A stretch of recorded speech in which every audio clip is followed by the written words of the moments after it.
चालू किए। हरिओम, नमो नमः। आप सभी का इसमें स्वागत है, अभिनंदन। ज्ञान काशी चैनल में इसमें जानते हैं हम बहुत सारे पाठ चला रहे हैं। अभी लघु सिद्धांत कौमुदी का समास पढ़ाने जा रहे हैं। सूत्र है दिक् संख्ये संज्ञायाम। ये तत्पुरुष समास में है। तो दिक् संख्ये संज्ञायाम एवं नियमार्थम सूत्र। ये संज्ञायाम एव ऐसा नियम करता है, नियमार्थक सूत्र है। संज्ञा च परिभाषा च विधि नियम एव, तो नियम सूत्र है कि संज्ञायाम एव अर्थात जब समास के बाद संज्ञा अर्थ की प्रतीति होती है तभी इससे क्या होता है, समास होता है।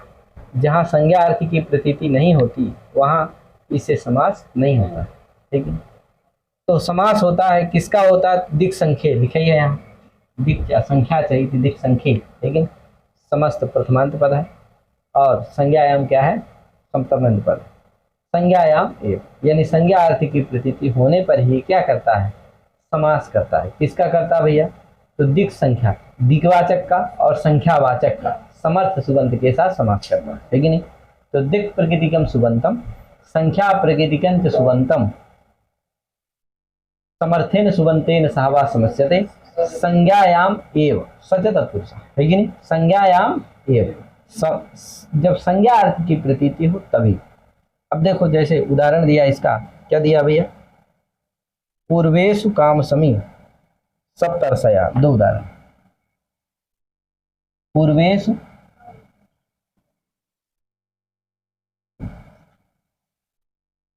काम समी। अब देखो पूर्वेषु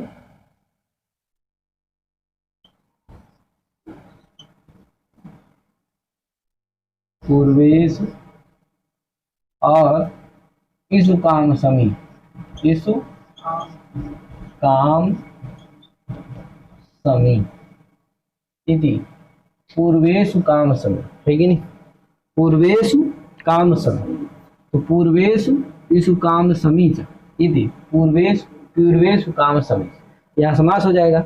अब ये समास होता है विभक्ति के लुक को करके सब पूर्वेषु काम समी बन जाएगा। है कि नहीं, या पूर्वचा, ऐसा पूर्वेषु मत करो, पूर्व करो। यहाँ पूर्वचा, पूर्वश्चा और इषु काम समी चा, यानी पूर्वसु इषु काम समी सु, पूर्वश्चा इषु काम समी चा इति पूर्वेषु काम समी। तो पूर्व और इषु काम समी रहेगा, गुण होकर के पूर्वेषु काम समी बन जाएगा। है, तो पूर्वेषु काम समी ये किसी स्थान विशेष या देश विशेष की क्या है, संज्ञा है कि नहीं। ये पूर्व में इषु काम समी ऐसा कुछ अर्थ नहीं, इसका समुदित का एक अर्थ है, संज्ञा विशेष प्रतीयमान है, इसलिए यहाँ समास हो जाएगा। इसी तरह सप्त चते ऋषया सप्तर्षया, सप्त चते ऋषया ऋषया। ठीक है, सप्त जस और ऋषि जस, यहाँ क्या हो जाएगा, बराबर सप्तर्षया, सप्तर्षया, यहाँ भी समास हो जाएगा।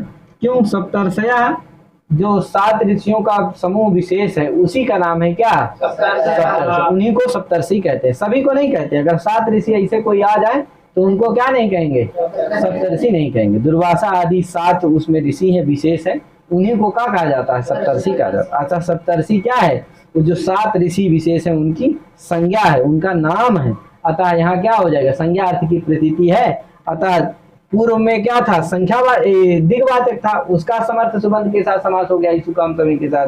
यहाँ सप्त क्या है, संख्यावाचक है, इसका समर्थ सुबंध जो ऋषि जस है, इसके ये तो लौकिक विग्रह हो गया। लौकिक विग्रह क्या हो गया इसका, सप्त जस,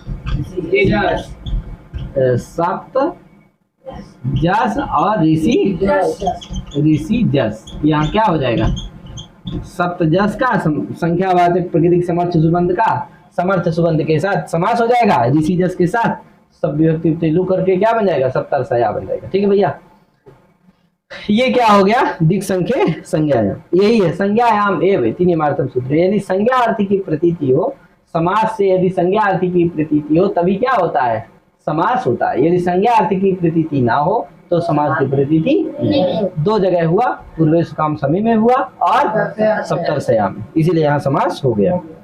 यहाँ नहीं होता, तेने है ना उत्तरा वृक्षा पंच ब्राह्मणा, है कि नहीं, उत्तरा वृक्षा यहाँ नहीं होगा, है कि नहीं।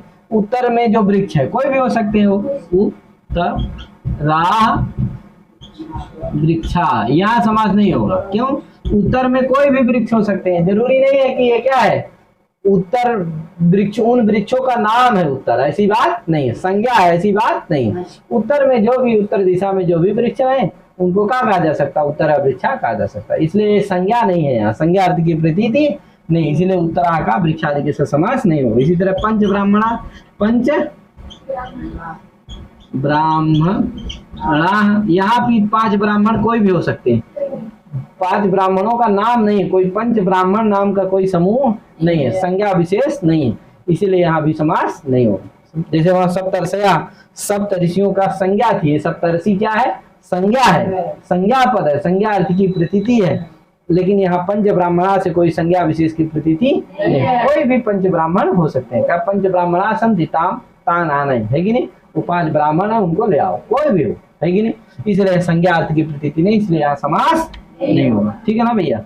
यद्यपि उत्तरा में उत्तर दिग्वाचक भी है, पंच में पंच संख्यावाचक भी है, तो होना चाहिए लेकिन नहीं होगा। क्यों? क्योंकि संज्ञा की प्रतीति नहीं, बस संज्ञायाम एव, क्योंकि ये संज्ञा में ही करता है, संज्ञा अर्थ की प्रतीति हो तभी समास करेगा, यदि संज्ञा अर्थ की प्रतीति ना हो तो समास नहीं होगा।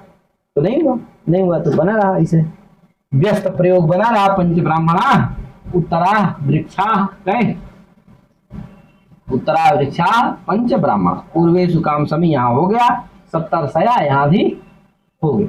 अब आगे सूत्र है कौन सा, तद्धितार्थोत्तर पद समाहारे च, ये बहुत इंपॉर्टेंट सूत्र है, चलते हैं कुछ अंश पर चर्चा करते हैं इसके। तद्धितार्थोत्तर पद समाहारे च, ये लंबा सूत्र है, लेकिन तो इतना ही पढ़ाते हैं, इसको कल पढ़ाएंगे, तो इतने पढ़ा के अपने बारे में विराम देते हैं। सभी हरि ओम, पाठ चल गया है, प्रतिदिन चलेगा। सभी हरि ओम, नमो नमः। जैसे